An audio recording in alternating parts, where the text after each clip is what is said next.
Magandang araw guys, tara magluto tayo ng sinabawang isda na may kalamansi. Tamang-tama ngayon ito sa malamig na panahon.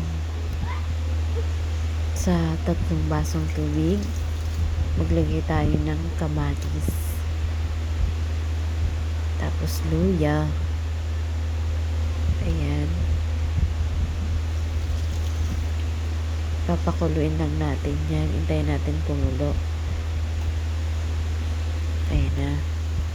Tsaka natin itadagdag ang mga additional na gulay tulad nito, onion mix.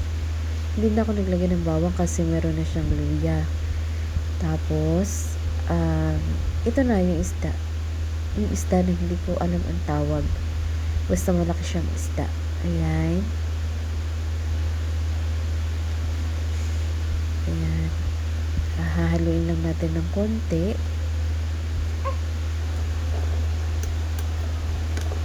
Ayan, para maging even ang pagkaluto niya. Hintayin lang ulit natin kumulo. Tsaka na natin lalagyan ng pampalasa tulad ng asin. Asin nga lang ko lang nilagay ko dyan. Hindi ako gano'ng naglalagay ng seasoning sa aking mga niluluto. Para healthy. Ayan, sitaw.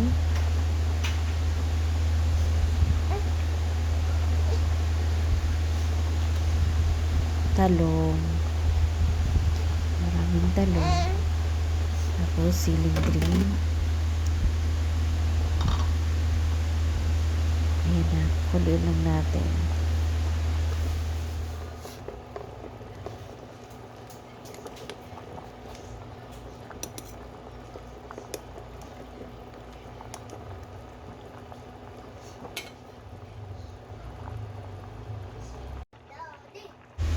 Ayan na, pag kumukulo na siya, pwede na natin ilagay yung kalamansi. Hindi ko na siya nakunan eh. Pero yung time na to, yan, dyan ko nilagay yung kalamansi. And then, after that, papakuloyin lang ng mga 5 minutes. Ayan, okay na siya. Ito na ang ating ulam for today. Umiyak na ang aking anak. Umiyak na aking baby.